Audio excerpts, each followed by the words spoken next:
ஐயோ ஐயோ நான் என்ன செய்வேன், யார்கிட்ட போய் சொல்லுவேன்? ராமா ஐயா அப்படி ஈஸ்வரா. டைம் என்ன? ஏன் டைம் ஒர்க் அவுட் ஆச்சுடா, போடா போடா. விதியுடன் மோது, ஆனால் ஆர்சிபியிடம் மோதாது. சோ ஆர்சிபிக்கு எல்லா சீக்கிரம் நடந்த மேட்ச்ல என்னென்ன விஷயம் வந்து ஹிட் என்னென்ன விஷயம் வந்து ஷிட் என்னென்ன விஷயம் ஒரு கொட்டை அப்படிங்கறத பார்த்தலாம்.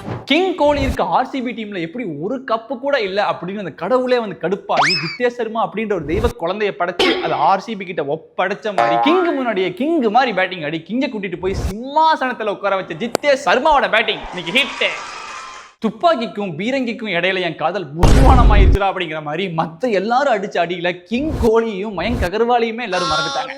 இவங்க ரெண்டு பேர்த்தோட பேட்டிங்குமே எனக்கு கேட்டு பையா படத்துல கார்த்தி வந்து எவனோ ஒருத்தர் தெரியாம காரை உரசிட்டான், ஆனா எனக்கு கோவமே வரல. பையால உனக்கு எப்படா வரும் அப்படின்னு கேட்பாரு பாத்தீங்களா.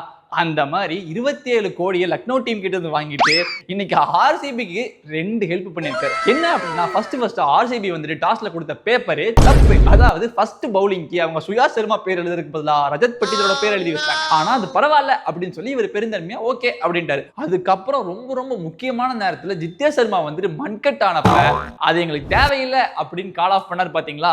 அந்த மனசுக்காகவும் அவர் ஆடின பேட்டிங்காகவும் இன்னைக்கு ரிஷப் பண்ட் ஹிட்.